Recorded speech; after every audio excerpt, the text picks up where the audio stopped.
睇只看睇产业老人物底下，睇只来看嘅主要是系建筑，因为建筑除头摆底下。到未来，是说顺才伫呢个时代当中，做得强过时代参与佢嘅过去，伫呢下人还做得参与到头摆故事，还落去传承下去。呢下本案例向下来看一下，姜阿信用了佢系用版型嘅建筑了，向下来看。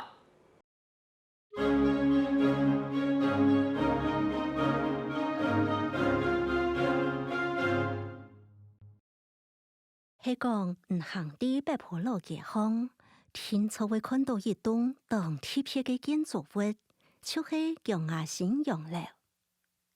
洋樓嘅外形呈現出來，重視融合嘅形式風格，來自歐洲傳統。外觀又正又典雅，啲樣式是喺姜阿信也為時代風光嘅人物，創造得創造出來嘅用景。姜阿信用了按鐵片嘅美感，本人看呢，還想為見看下去。唐家孫講，家公對建築是喺當有熱情呢。我的阿公，佢開始起了用了吼係1946年，吼，嗰時就因為同颐和洋行還有三井農林做生意，吼，需要招待外國的客人，所以他就把自己住的地方，吼，就是這個地方是王博，吼，是天水堂的大房的橫屋，旁邊的這片地，吼，本來是倉庫，還有它的放拖拉庫的地方、養豬的地方，拆掉來蓋洋樓。那這個洋樓總共蓋了3年，因為裡面有很多的雕刻，然後那時候工匠們、石匠，還有木工師傅們，他們技藝非常的精湛。那我聽我爸爸說，阿公他對建築有狂熱，所以他當時是收集了10年的木頭。裡面全部都是非常珍貴的木頭，檜木、櫸木、香山、烏心石哈，所以蓋得非常的精緻，非常的美。因為阿公他有去日本念書哈，他也常常去日本，因為做生意的關係。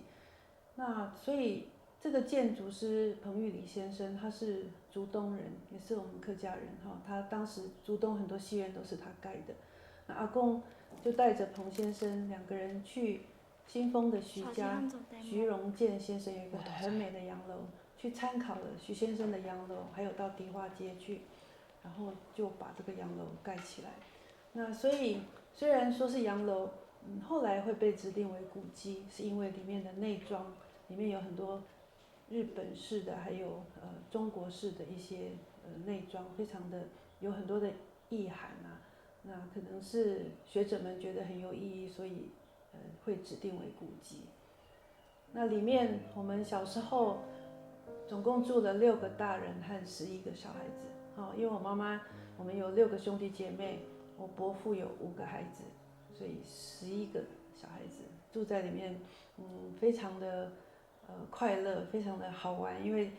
整個就是一個很大的遊戲場，捉迷藏的地方非常的多。